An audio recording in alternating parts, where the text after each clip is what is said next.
Someone across the room yawns. You didn't feel tired a second ago. Now your jaw is already stretching open. You can't stop it. You didn't choose it. It just happened. The moment you saw their mouth open. Most people assume this is just boredom spreading or tiredness rubbing off on a room. But strangers on a crowded train rarely catch each other's yawns the same way friends do. Something else is deciding who you catch a yawn from, and it has almost nothing to do with how tired you are. In 1986, a psychologist named Robert Provine ran a simple experiment.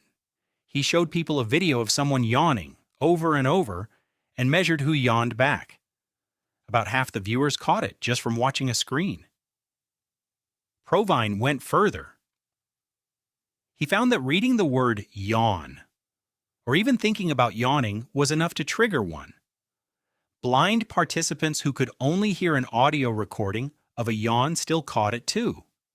You don't even need to see a mouth open. Your brain does the rest. So what is actually happening when you catch someone else's yawn? In 2011, two Italian researchers, Ivan Norcia and Elisabetta Pelaghi, tracked hundreds of real yawns among people going about their normal lives. They recorded exactly who yawned near whom, and how well those people knew each other. The pattern that emerged was almost too clean. People caught yawns from family members and close friends far more often than from acquaintances. Acquaintances triggered more contagious yawns than strangers.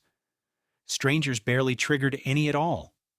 Same yawn, same sound, same open mouth. A completely different response, depending entirely on how close you are to the person doing it. Contagious yawning isn't spreading tiredness. It's tracking trust. This shows up far beyond humans, too. In 2008, researchers Ramiro Jolie Mascheroni and Atsuko Senju tested something almost nobody had thought to check. Could dogs catch a yawn from a person? They had dogs watch their own owners yawn, and separately watch a stranger yawn. The dogs caught yawns from their owners at a dramatically higher rate than from strangers, even though every dog was seeing the exact same motion. Whatever is running in a human brain to link yawning with emotional closeness appears to be running in a dog's brain too. This same gradient shows up constantly in your own life, even when you're not paying attention to it. Romantic partners catch yawns from each other at rates close to what you'd see between parents and children. Co-workers who've known each other for years catch more yawns from one another than new hires do on their first week. Without ever running a test on it yourself, your body has already been quietly measuring the strength of every relationship you have, one yawn at a time. But here's where it gets stranger. What happens when that closeness tracking system doesn't work the way it should?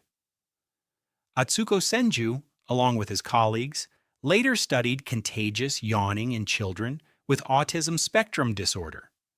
Typically, developing children caught yawns from videos at the rates you'd expect. Children on the autism spectrum caught noticeably fewer of them regardless of how tired they were. This wasn't about sleepiness or attention. Researchers now believe contagious yawning runs through the same neural circuitry involved in empathy and reading other people's emotional states, sometimes called the mirror system, the same machinery that lets you wince when you watch someone else get hurt or tense up when you watch someone else get scared. Every time you catch a yawn, some part of your brain has already run a quiet calculation. How close am I to this person? How much does their state matter to mine? You never consciously answer that question. Your jaw just answers it for you, half a second later, without asking permission. So the next time you catch a stranger's yawn on a crowded train, notice it. It means something. It means some part of your brain has already decided this person isn't quite a stranger anymore. And the next time a friend yawns and you feel your own mouth start to open in response, understand what's actually happening. You didn't get infected with their tiredness. You got caught by your own trust,